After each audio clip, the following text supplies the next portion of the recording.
Hello, everyone, and welcome back to The Rundown. I will be your host today, Craig DeLuz, coming at you from the West Coast, the left coast, behind the Iron Curtain, otherwise known as the series. But as we all know, I do not do this program by myself. That's right. My name is Mike Piroworski, coming to you live from the East Coast. It's the coast with the most from the co-host with the most here on The Rundown. 2A views, conservative news, and Craig, thank God it's Monday. Hey, stop what you're doing, cause I'm about to ruin the image of me that you're used to. I look money, a king bee making honey, see? Deep state, I hope you're ready for me. Now gather round, I'm the new sheriff in town. All my people rise up and stand your ground. Now drink up all the Diet Coke you got on your shelf. So just let me introduce myself, my name is Trump D. I like my mashed potatoes lumpy. Fake news, oh how I like to punk thee. That little sniper on the slow tin, he took a shot but he missed me. I don't fall, y'all, I'm like the ever-ready bunny. Still going strong and spunky. So put on your big boy pants. Come on, let's do the dance. Trumpy dance, it's your chance to do the Trump. Come on, do the Trumpy Trump. Come on and do the Trumpy Trump. Check me out, y'all. We do the Trumpy Trump. Just watch me do the Trumpy Trump. Yeah. Do you know what I'm doing? We do the Trumpy Trump. Come on, everybody do the Trumpy Trump. It's time to do the Trumpy Trump. Yeah. Wow, it is already Monday. I can't believe the weekend went by that fast. Like that, baby. Gone. Gone. Just like that. Yep. Yeah, it was a fun weekend, but it was also a lot of work, man. A lot of honeydews this weekend for me. Yeah. Well, hey, you gotta do them every once in a while. You gotta keep the peace, you know. Gotta keep the peace. How are you? How about you? How was your weekend? Not too bad. Show on Arms Room Radio there on Saturday. I saw you were listening live, making comments. And then Sunday, actually did a day trip up to Long Island, up to New York. Very nice. Very nice. By the way, as I noted to you in the comment I sent to you, I went back and I watched, not this past, but the week before that. Yeah. I mean, you guys are always good. Don't get me wrong. But you were in rare form the week before last. It was a entertaining show. We'll just say that. It was entertaining. Entertaining and informative. Yeah. Listen, you have no idea how hard it is to stop yourself from going to that other side of comedy, that FCC violation side. Let's say that. Oh, it's too easy. It is entirely too easy. It's one of the benefits of doing this show is that whatever limits we put on ourselves is because, well, we're just trying to be nice and polite. But yeah, when you're doing live radio, yeah, those FCC rules are a pain in the patootie. They can be. They sure can. Yeah. But well, you guys definitely stayed within it, though. Yeah. Oh yeah. Listen, we are. Yeah, absolutely. We get it. We get it. Good stuff. Good stuff. All right. Well, hey, let's see if we can cause some trouble then, some havoc and destruction here in this show, since we are only on the webosphere. Let's start off, though, the way we usually do, and that is with a quick shout out to our sponsors. Yep. Let's say hi to our good friends over at Hitman Industries. That's hitmanindustries.net. Get on over there. Get yourself some AR barrels. They got rifle caliber, pistol caliber, any length you desire for your next AR build or rebarrel your current AR platform. That's hitmanindustries.net. California Republican Assembly fighting a good fight behind enemy lines. Now you can take part in California's future today. If you want the best in it, tactical concealed holsters on the market, get on over to hogholsters.com. That's HAWG holsters.com. Use the discount code The Rundown. That's all one word, no spaces, all caps. Get yourself a nice little discount.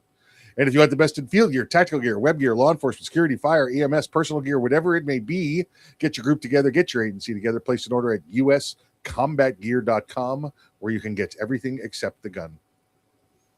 Also want to remind you, we were talking about it a little bit at the beginning of the show, Arms Room Radio every Saturday, Saturday. They have interviews. They have all, as they like to say, all things gun, all the gun time. Check them out. 25 stations across the country and on the Webernets. Good stuff. Also want to remind you, if you haven't already done so, please take a moment, subscribe to the 2A newsletter. Just go to 2anews.us, hit that subscribe here button, and you will get all of your Second Amendment news delivered to your inbox on the daily. Go there now, become a subscriber. Come on down. Come on down. Also wanted to remind you guys, if you're watching the show during the 3 o'clock hour on the West Coast or the 6 o'clock hour on the East Coast, then, well, let's just put it this way. You're watching us live, which means we're taking your comments. We would love to hear what you have to say, what you think about the program, what you think about Mike, what you think about me, what you think about, well, how shall we say, our thoughts on the various topics. Now, the best way to get your comment read is if you disagree with us, because if you disagree with us, well, then that gives us an opportunity to mock you. Oh, wow. Is that a mockingbird? Man, is that a mockingbird? Is that a mockingbird?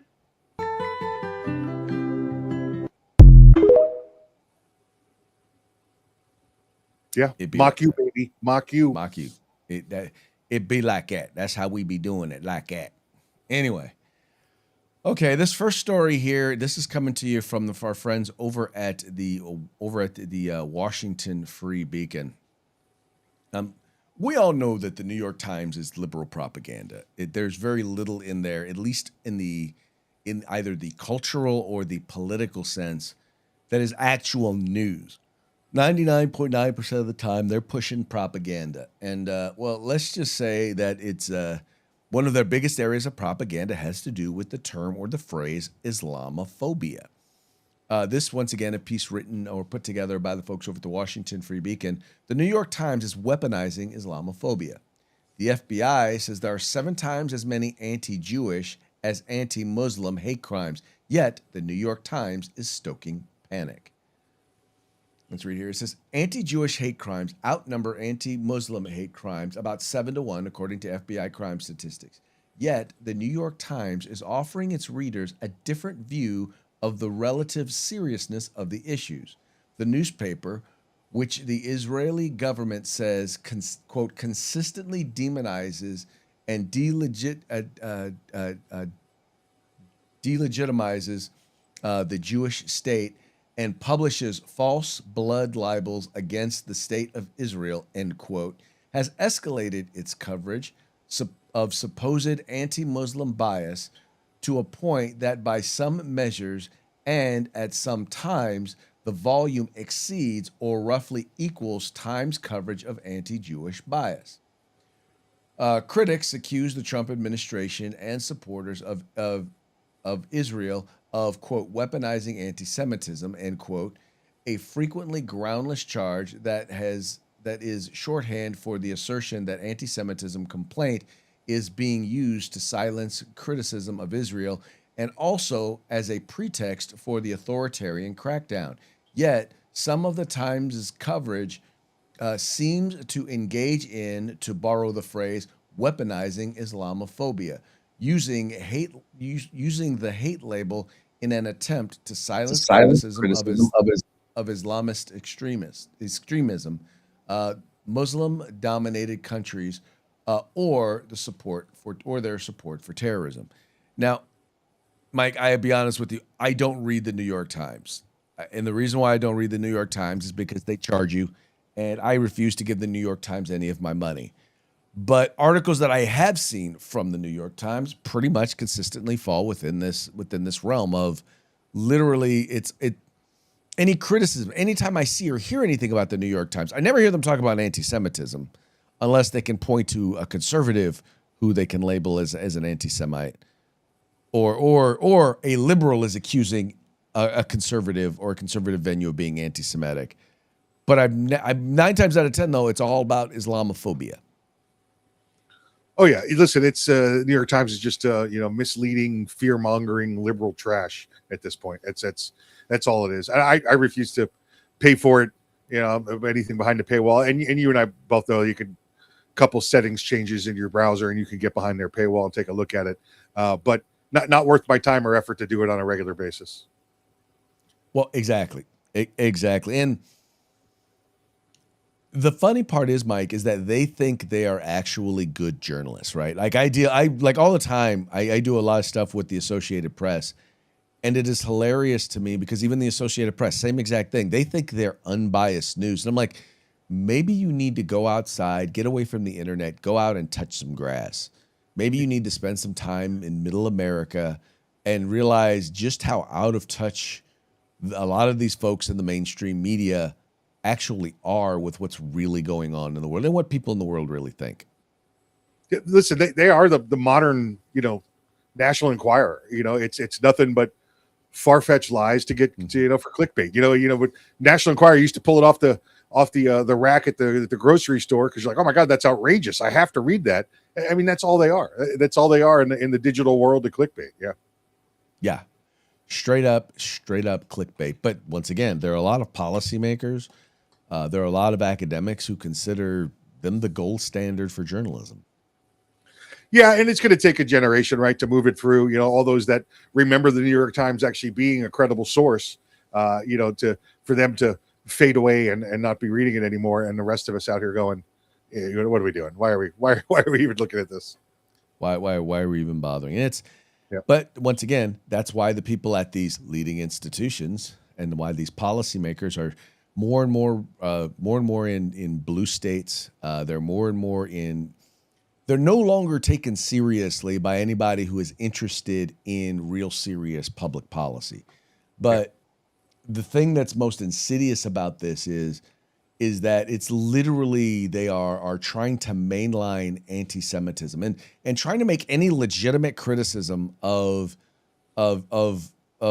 Islam or Muslims. They're trying to just trying to sweep that all under the rug. That if you say it, you're Islamophobic. And I've yet to see anybody from Islam actually, or anybody who is Muslim or anybody who's defending the Islamic faith, deal with some of the very serious contentions about the fundamental beliefs of Islam and how they are contradictory to Judeo-Christian values, and in particular, those values that are core to who we are as American. Yeah, and I think maybe a lot of Islamic folks or Muslim folks are not reading it either because they're not going behind the paywall either. You want us to read it? Post it for free. I'm not paying for your junk.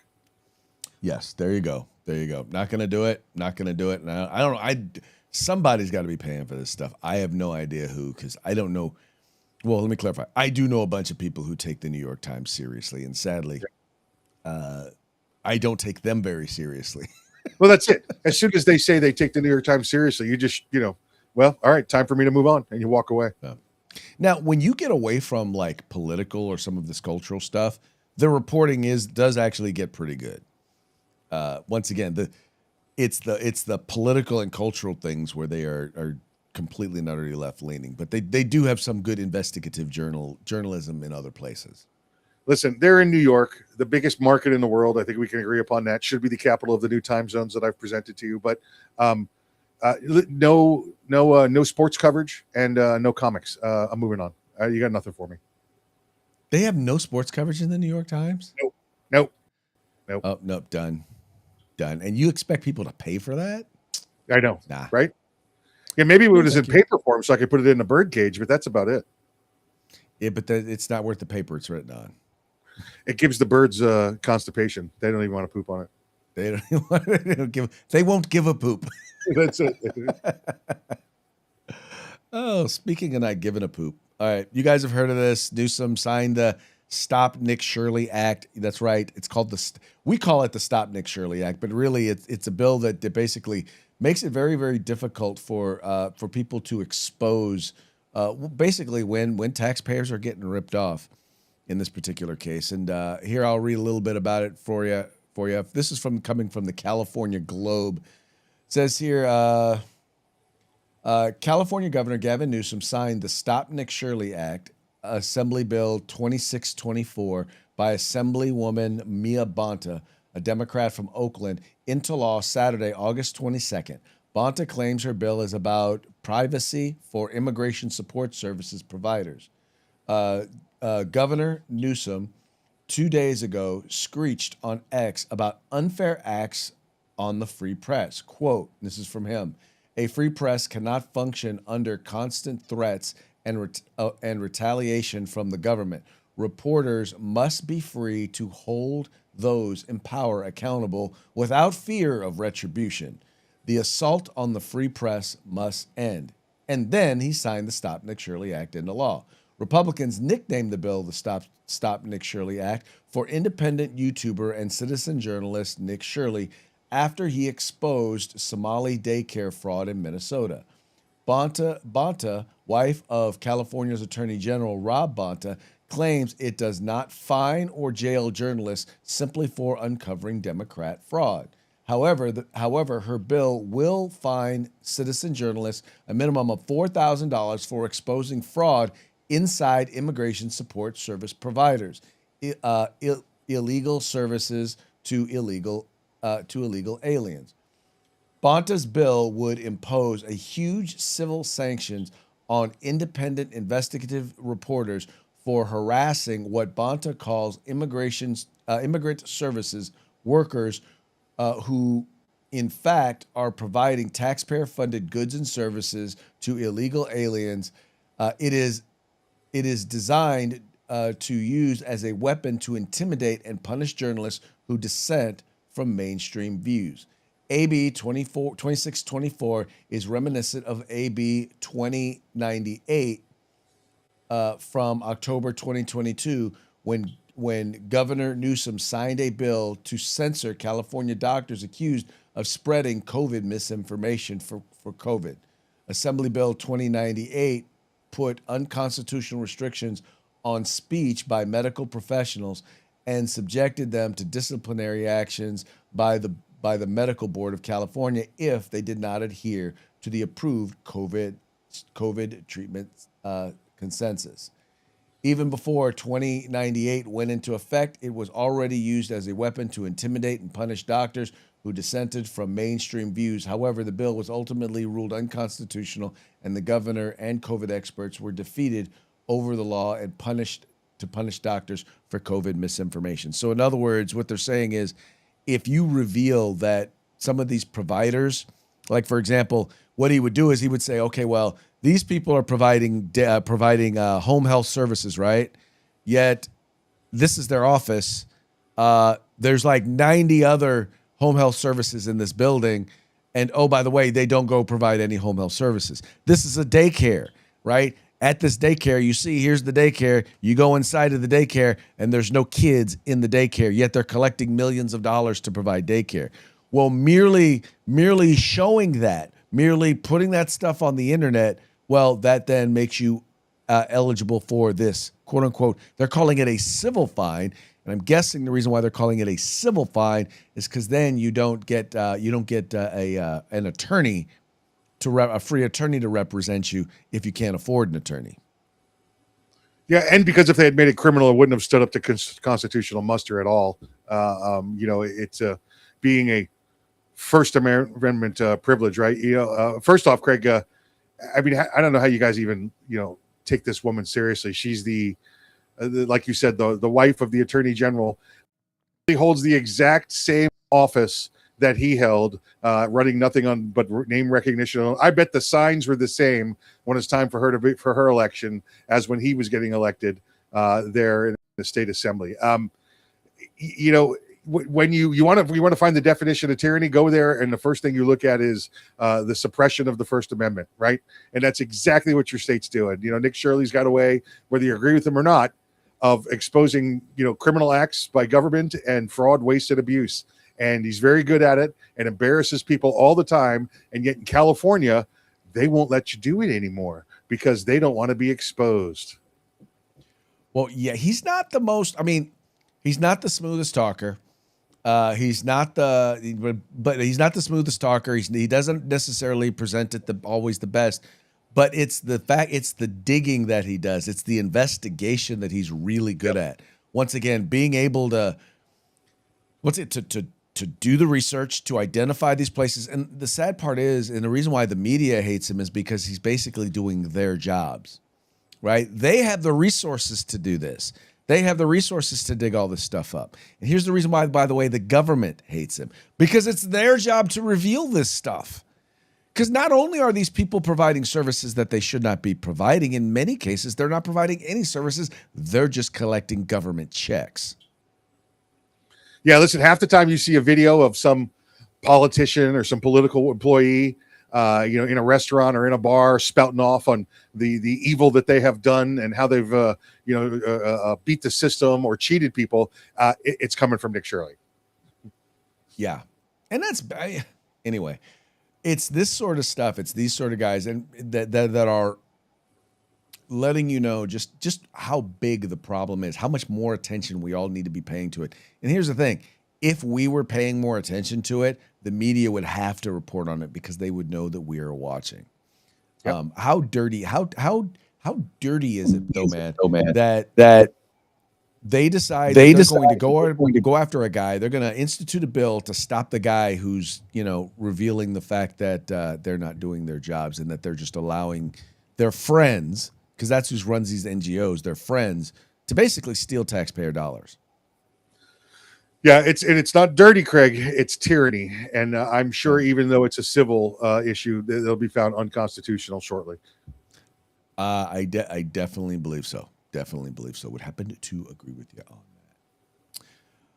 All right, now this next story, I'm going to point something out to you here, and this is the reason why I want to point this out. They're talking about Turner Outdoors is a top source of crime guns in California's biggest cities. Now, I'm going to give you a couple of things. Number one, this was written by Aaron Mendelson from The Trace. Now, if you know Aaron Mendelson has been an anti-gun activist forever. Since I first got into the game. The other thing about is that it's done for The Trace, which is a propaganda rag for the anti-gun community. And yet you have it written as not as an opinion piece, but as a news article for this one nonprofit that calls themselves a non-biased, entity, which is Cal Matters. But let's just put it this way: it's anything else but. So I don't know how much to trust what is in this particular report. But I wanted you guys to hear this because once again, they're going after and they're trying to blame firearms retailers for gun crimes. Let me read a little bit of this for you. Turner's Outdoorsman on Mohawk Street in Bakersfield, California, sits on a busy intersection across from an oil drilling site. Over the past 3 years, this sporting goods store sold more than 16,000 firearms, and also appeared hundreds of times during criminal investigations as the source of guns found at crime scenes. In Bakersfield alone, law enforcement traced 83 guns to the store from 2023 to 2025, according to newly released data from the California Department of Justice. That was the highest number for a store with an active firearms dealer license in any state's 10 most populous cities. The Trace reported in May that Turner's Outdoorsman chain, which has over 30 locations across California, accounted for a disproportionate share of crime guns recovered in the state. The State Department of Justice defines crime guns as those used in a crime, suspected to have been used in a crime, or illegally possessed. The latest data shows a new dimension, showing the number of crime guns traced to individual stores by law enforcement in the biggest cities. The Turners on Mohawk Street has been in operation since late 2020. The business that previously occupied the storefront, Second Amendment Sports, which is no longer an actively licensed dealer, had 100 sales traced to gun recoveries in Bakersfield. Altogether, that means 183 firearms sold at that location were later recovered by law enforcement as crime guns in the city during this 3-year window. That number is higher than the combined total of 5 dealers or any other city in the state, including Los Angeles, Oakland, or San Diego. Now, Mike, and I think there's another store, and I don't know who owns it, but I know back in the East Coast somewhere, I think it was Pittsburgh, that where they have been a source, not a source, that's the wrong term. A lot of guns that have been found at crime scenes have been originally traced back to the original purchase at that store. And they've tried for years to blame the firearms retailers, but you and I know that's all BS. Please explain why. That would come under the heading of crap, is what it is.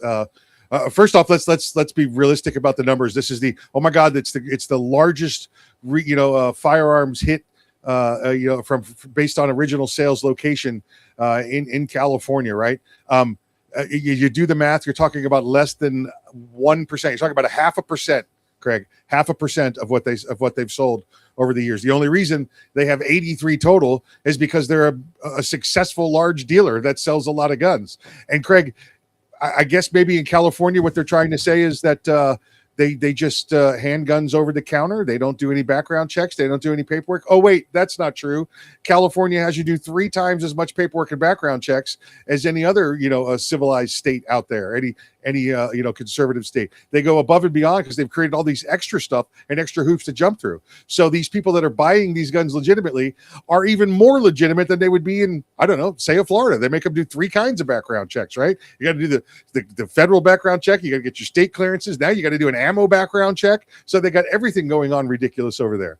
What happens, Craig, is people buy a lot of guns because they don't feel safe. All right. They live in an area where they don't feel safe at all. And guess what happens when you don't live in an area that's safe? You have crime. Guess some of the things that people steal. People steal guns. So you have legitimate people buying firearms and then criminals that steal guns. And when the criminals get caught with the gun, they want to blame the dealer. How about you blame the guy that stole the gun? How about we go there? How about we stop victim blaming? Oh, but it should be in a safe. How about I'm not held responsible for when a burglar breaks into my house? How about we go there? It's just such a roundabout way to try and blame somebody that's going through the extra steps of abiding by California law and gun sales. Well, and here's the thing, Mike. They sell more guns in California than anybody else. They say that in the article. So let's see. If you sell more guns, disproportionately sell more guns, isn't it more likely that more of your guns are going to wind up? I mean, because everything else being equal, that means more of your guns are going to wind up at crime scenes. Yeah, no, absolutely right. And listen, don't get us wrong. If you're a gun owner, you're a legitimate gun owner, you've legally purchased a firearm, you should take responsibility to secure that firearm. But again, Craig, if your gun gets stolen, you're not at fault. Right? You're not the victim. You're the victim. We need to stop victim blaming. Stop. If someone steals your car and uses it in a drive-by, are you now an accessory to murder? Yeah, nobody's going after the car dealer for selling the most cars that got stolen. Right, exactly. Well, wait a minute. You sold the most cars in this town, and your cars seem to keep disproportionately, winding up at crime scenes. So, because 0.105% of your cars wound up at crime scenes, we're not gonna go after you and restrict your ability to sell cars. Yeah, just another way to you know what? This sounds like something Nick Shirley should be looking into in California. Yeah, but like I said, what gets me about this is like, I'm sorry, but you're talking about. Here's the thing, man. Look, I get it. We talk about the news here. I don't consider myself to be a journalist, and even if I did say I was a journalist, I'm definitely not an unbiased journalist. I'm very realistic. I'm an opinion journalist, right? I listen to these folks and I'm like, so you're going to sit up here and you're going to pass something off, not as an opinion piece, but as a fact piece written by someone who is an activist, not just an activist, but an activist for an activist propaganda rag. Yeah. Yeah. It's California. I mean, the rest of us around the country just look at you guys and go, it's California. I mean, exactly. That's exactly what it is. It's exactly what's going on.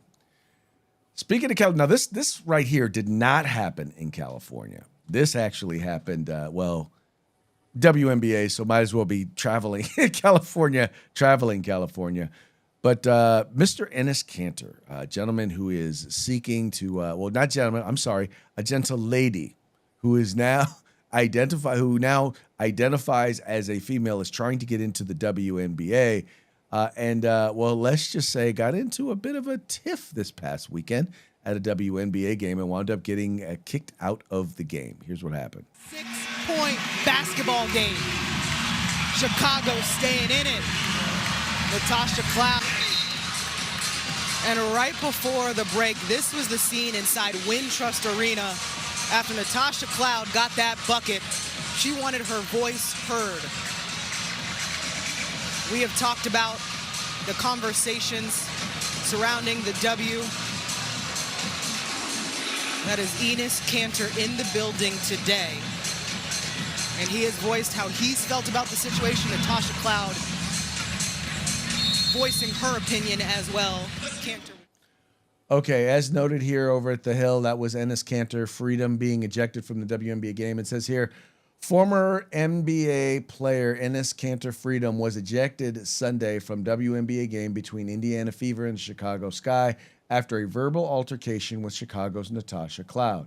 Late in the third quarter, Cloud approached Freedom, who was sitting courtside and wearing a shirt that read, woman, noun, adult, human, female.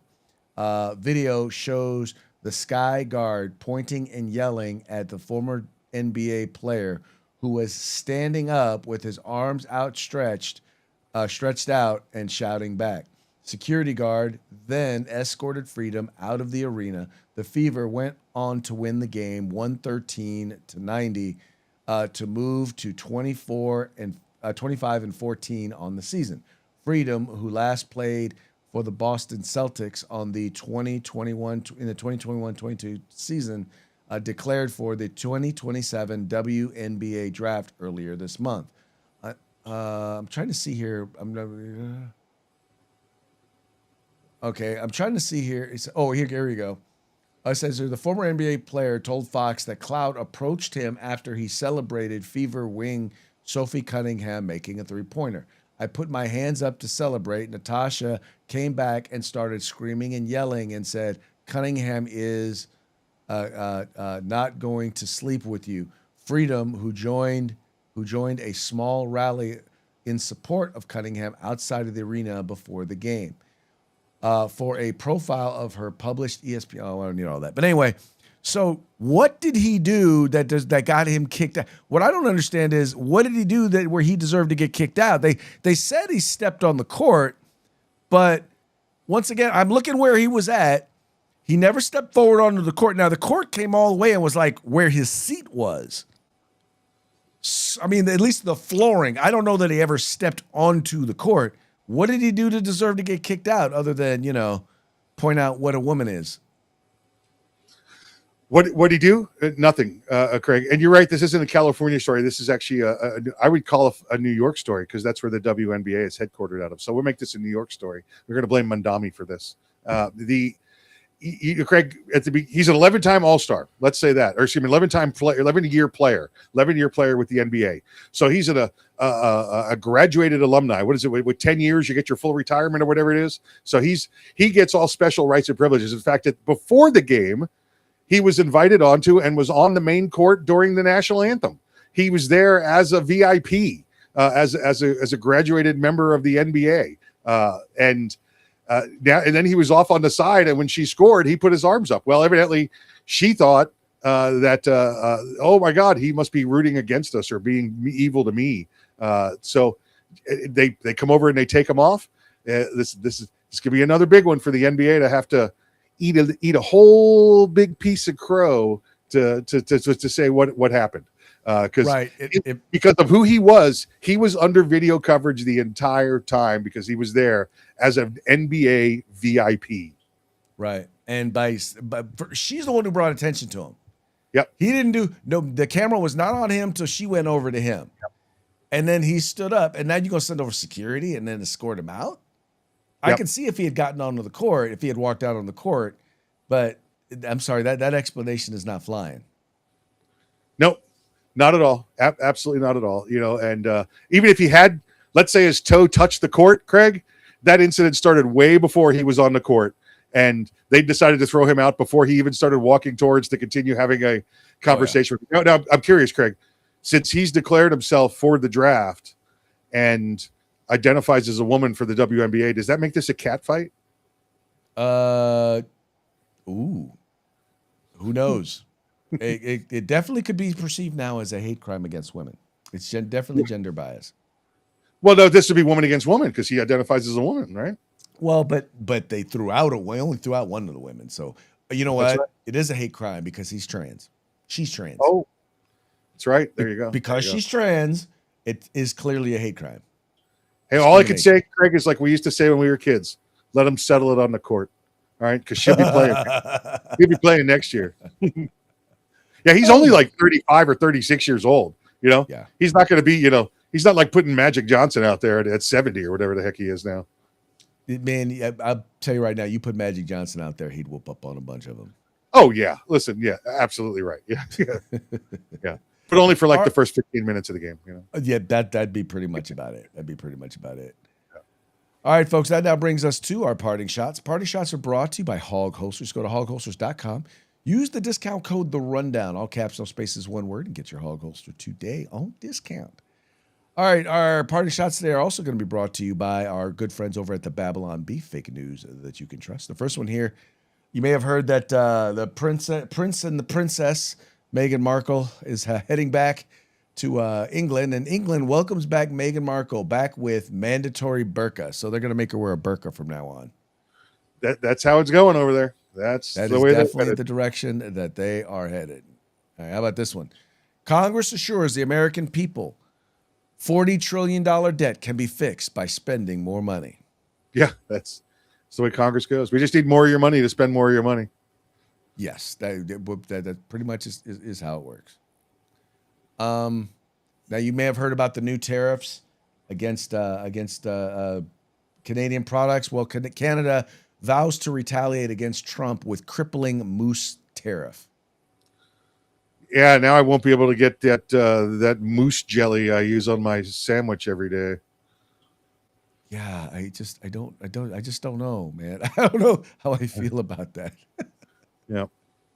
All right, here's a good one. New data center built to handle influx of online rants against data centers. You do the math. It's needed. It is definitely needed. And then finally, Bruce Banner reveals his secret to becoming the Hulk is that he's always angry at the Jews. It's a big deal in the superhero realm. Yeah. Exactly. Can't be having them Jews. Yeah. I'm serious, and this is just the thing. I'm like, the level of I just never thought that I would see the level of hate that we see against one group the way we see against Jews right now. It's anti-Semitism is a real thing. It honestly is, and it's really frigging hateful. Yeah, and I think, listen, anti-Semitism, as obviously we know this has been around for a very long time. I would just blame this on the social media and the internet. There's people out there that think they can say things now with no repercussions, without getting smacked in the face like they would. So it seems as though it's more prevalent because you got more idiots saying this stuff. Yeah. Anyway, there was a time when I would look back and I used to say, I don't see how Nazi Germany could have come to be. And now I see this and I'm like, okay, now I'm not saying that I agree with it. I'm not saying that I agree with their logic, but it's clearly possible because you see stuff heading that direction now. And I still believe that right now, those people, their voices their voices being given too big a weight. I still believe they are a small minority. I just believe the biggest problem is the percentage of people out there that know it's wrong and aren't saying anything. It's listen, the first thing they did in Nazi Germany, right, was pass their own version of a Nick Shirley Act. Then they took all the guns, and there you go. There you go. All right, folks. Well, that now brings us to the end of our program. But before we go, we got one more quick shout out to our sponsors. Hitman Industries, hitmanindustries.net. Get on over there, get yourself some AR barrels. They also have a full line of non-AR rifle barrels, pistol barrels, and shotgun barrels. So get over there for all your barrel needs. That's hitmanindustries.net. California Republican Assembly, fighting a good fight behind enemy lines. Now you can take part in California's future today. And if you want the best in field gear, tactical gear, web gear, law enforcement, security, EMS, personal gear, whatever it may be, get your group together, get your agency together, place an order at uscombatgear.com, where you can get everything except the gun. And folks, please take a moment and visit our sponsors. All you have to do is follow the links in the description to this program. Go there, spend some money with them. Tell them it was the guys over at The Rundown that sent you. That's going to be it for today's show. We very much appreciate you tuning in. We appreciate you liking and sharing the program and encouraging your friends to do the same. We will be back tomorrow on Taco Tuesday. Till then, y'all have fun. Stay safe. We will see you mañana.